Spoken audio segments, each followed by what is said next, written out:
Hey everyone, it's Ethan or Miist back again for another video today, and welcome back to the channel, guys. We're here again for yet another video. Going to be talking about every movie and show I watched last week, and I had yet another very busy week with lots and lots of things, mostly Star Wars related. So if you don't like Star Wars, this video is probably not for you because like literally 90% of this is going to be Star Wars. So let's get into it. I actually watched 10 seasons of TV and only 9 movies this week. So yeah, let's talk about it. Let's start it off with the seasons of TV.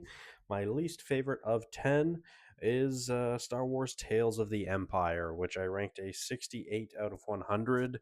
I originally ranked this, I believe, a 72, and then I lowered it just tonight, actually, just a little bit down to a 68. So it's my least favorite watch of the week. Well, for TV at least. I really like the Barris arc, but I'm not a fan of Morgan Elsbeth or her arc uh, in this series. To be fair, so I love the first episode because Grievous, but yeah. Otherwise, Tales of the Empire, not anything too special, but it's a little bit of like a Tales of the Inquisitors, which I would love to have. So maybe we'll get that someday. But yeah, 68 out of 100. Let's move on to Obi-Wan Kenobi, which I lower the rating every time I watch it, which is a shame because there's a very large portion of the show that is not good. It's really not good, but then there's like a couple of moments that are like literally some of the best Star Wars we have. I mean, that Vader and Anakin confrontation, and I believe episode 3, and then episode 6, like, man, it's so good. It's so good. But unfortunately, the show is not great. So I ranked it a 69 out of 100. When I showed it to Mel last year, I ranked it, I believe, a 71 or a 72. So it went down a little bit. But yeah, let's move on to Tales of the Underworld, which I actually think enjoyed more this time than previously, which I ranked it a 72 out of 100.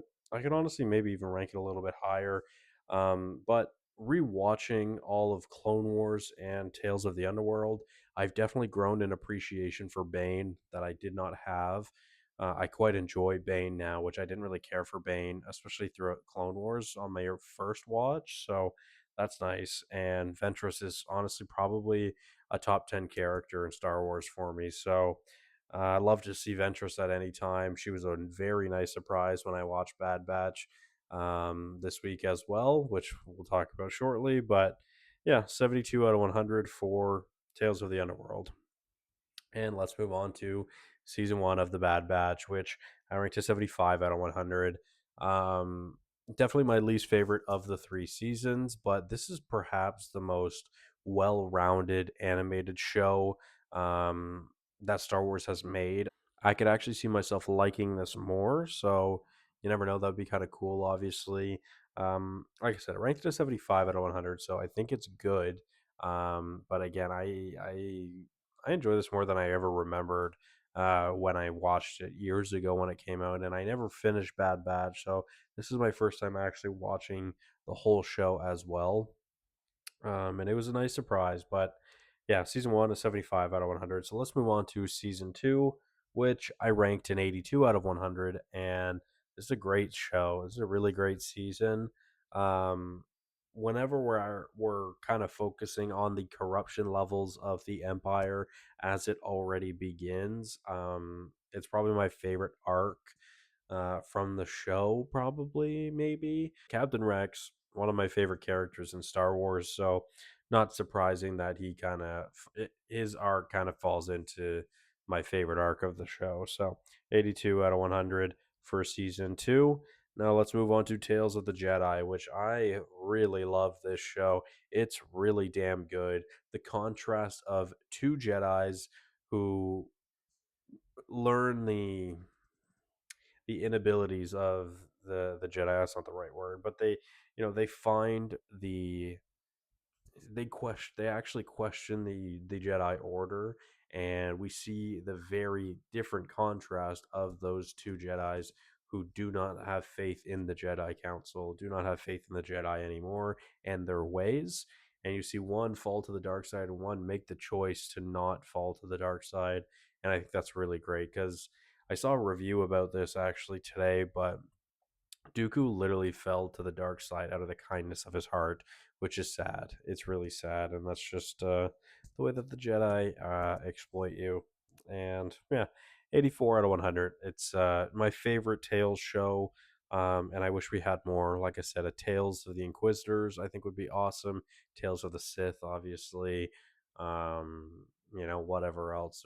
There's tons of different ones we could do. I don't know. They'd all be fun, I'm sure. So let's move on to season 3 of Bad Batch, which is my favorite season of the show. And it seems to be that most people like this show the same way that I do. Season 1 is good, season 2 is better, season 3 is better. So I'm glad I'm not in the minority, which I typically am. And we'll talk about one where I am shortly. But yeah, Bad Batch season 3 is awesome. It's really damn good. An 87 out of 100. Um, yeah, again, I liked this show far more than I thought I was going to because I never really had much of an interest in Bad Batch when I was originally watching it. I didn't really care for most of the batch themselves, and I really didn't like Omega, but that definitely changed while rewatching season 1, the first half of season 2, and then I never finished season 2. So finishing season 2 and all of season 3. And yeah, this is a great show. And like I said, this might be the most consistent Star Wars animated show because it's very good. And we'll see what Maul brings in season 2. That could definitely surpass it. But yeah, let's move on to the top 3 shows of the week. At number 3, we have The Book of Boba Fett, which I ranked an 88 out of 100. Guys, I will defend this show to the ends of the earth. I think I fucking love this miniseries. It's so fucking good, man.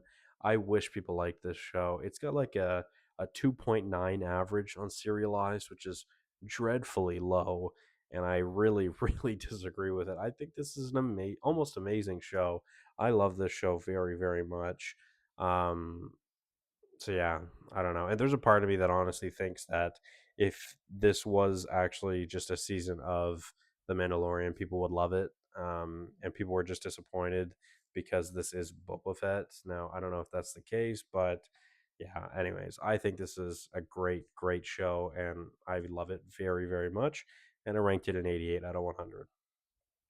So let's move on to The Mandalorian Season 2, which I showed Mel The Mandalorian Season 1 last year and a little bit of Season 2.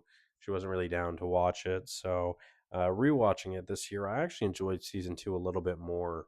I believe I ranked it an 86 last year. This year, up to a 90 out of 100. And of course, I'm getting ready for The Mandalorian and Grogu. And I'm going to watch Season 3 this week as well as Ahsoka, which I'm looking forward to rewatching because I haven't rewatched that. And of course, news actually just broke this week that Ahsoka has been delayed, which I'm totally okay with. If it makes it better, I think it'll be great anyways. So yeah, anyway, season 2 and 90 out of 100, some of the craziest things to ever happen in Star Wars in this. We get a live action Bo Katan, we get a live action Ahsoka, we get, of course, the Savior, we get Luke, in the amazing season 2 finale. Um, yeah, it's damn good, man. It's damn good. The return of Boba Fett and Fennec Shand as well. So yeah, yeah, love this season. And my favorite season of TV of the week is season 1 of The Mandalorian.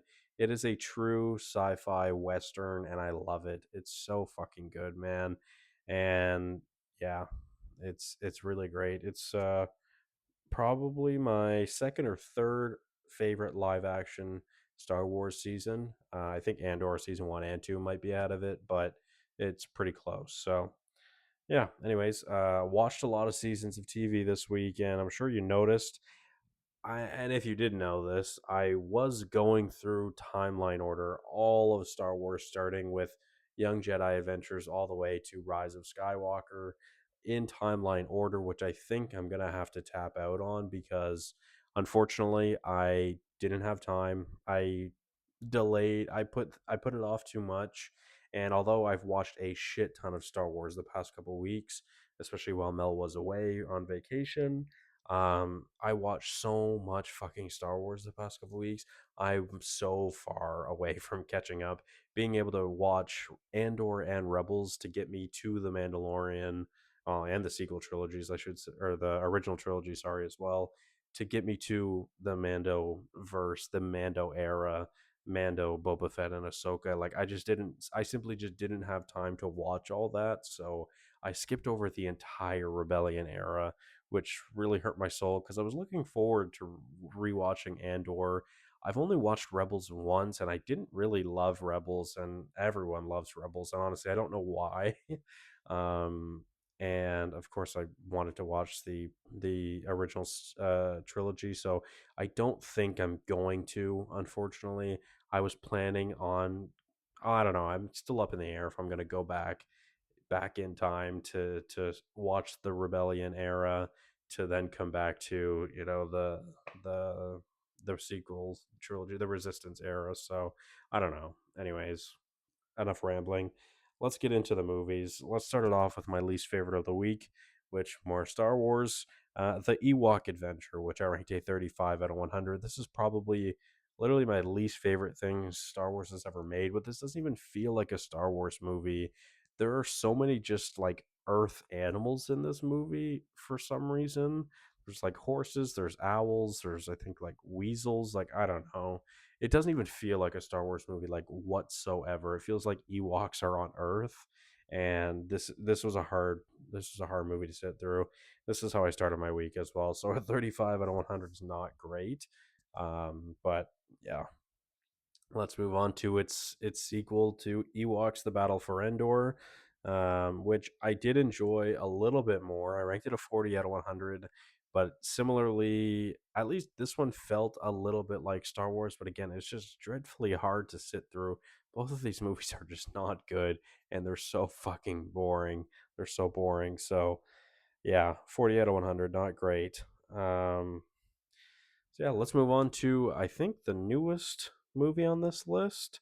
I had watched three 2026 movies this week actually, so good for me because I haven't been watching many new releases lately. But The Punisher: One Last Kill, which I ranked a 67 out of 100. Um, and truthfully, I haven't watched the Punisher series.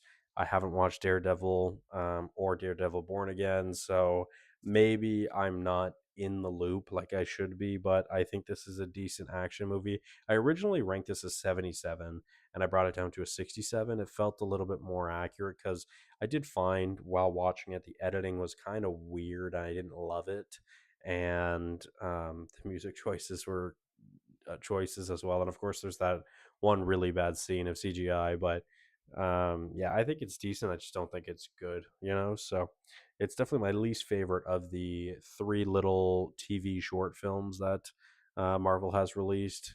Um, Werewolf by Night or Werewolf at Night, Werewolf by Night.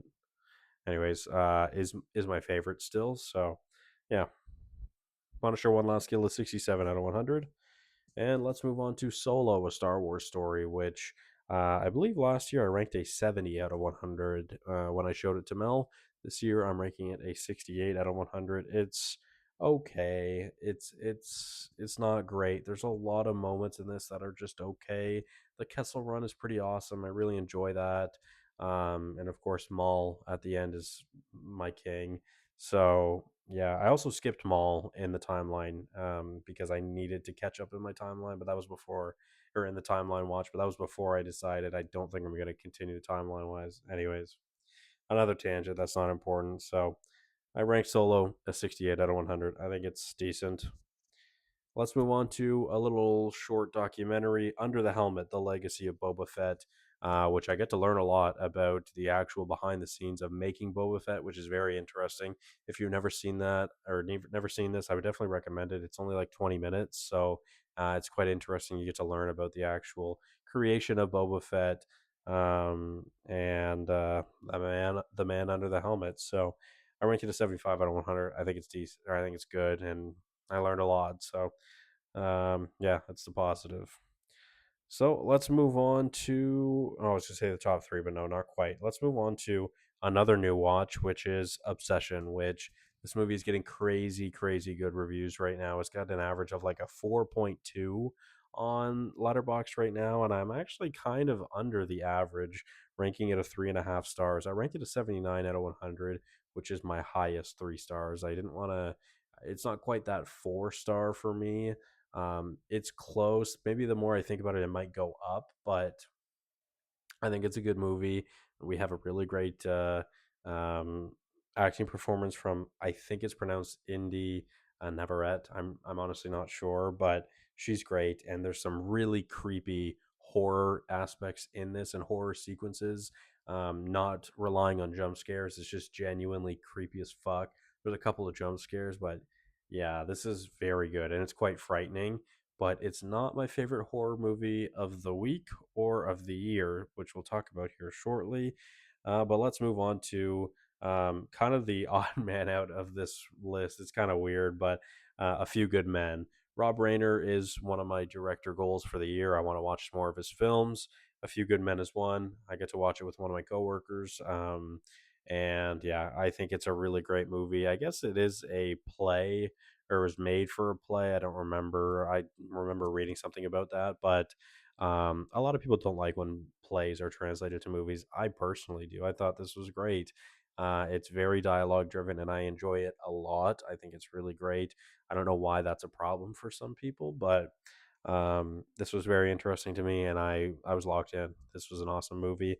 Ranked it an 85 out of 100, and it's actually that might be my favorite Rob Reiner. I'm gonna have to double check that. I don't remember. So, yeah, 85 out of 100. Let's move on to Obi-Wan Kenobi: A Jedi's Return, which is another documentary that I watched after watching Obi-Wan Kenobi, and I ranked it an 85 out of 100. I've seen many clips of this, but I've never actually watched it for whatever reason. Glad I finally watched it. Seeing Ewan McGregor and Hayden Christensen actually reunite is really awesome, and I love that because they're my favorite Star Wars duo, and it meant a lot to me seeing my two boys happy. So yeah, ranked it an 85 out of 100. I think it's a great documentary. And my favorite watch of the week, well, at least my favorite movie of the week, is Hokum, which far exceeded my expectations. I didn't really know what to expect going into this movie. It looked creepy as fuck, but this far exceeded my expectations. It scared me. It was terrifying. Um, it was awesome. It was far more interesting than I ever thought it was going to be as well. Like, it was really interesting. I didn't know what the plot of this movie was going to be, but the actual murder mystery in this movie was really good, and I really enjoyed that. So yeah, plus any movie that actually makes me feel scared I gave major props to. So shout out Obsession, shout out Hokum. This has been a great year for horror so far. There's been many horror movies that have had me on the edge of my seat. Bone Temple is good, not so much on the edge of my seat, but Sent Help is good, not so much on the edge of my seat, but it's awesome. Then you look at movies like Hokum, of course, Obsession, and something like oh shit, I'm blanking, I'm blanking. Fuck, give me a second. God damn it. Fuck, man. Where is it? It's not in. Oh, it's not in my list. God damn it. You know what? The Mummy too, but that's not what I was thinking of. Fuck, dude. I'm blanking so hard. What is that fucking Undertone? Jesus Christ, that was rough. Undertone was also a very good, thrilling horror movie that has come out this year. So that was rough. I'm sorry. Anyways, it's been a busy week. I watched a lot.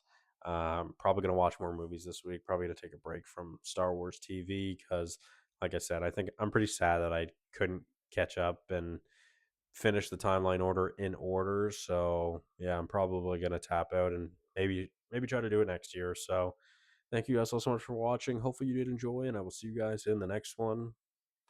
Bye bye.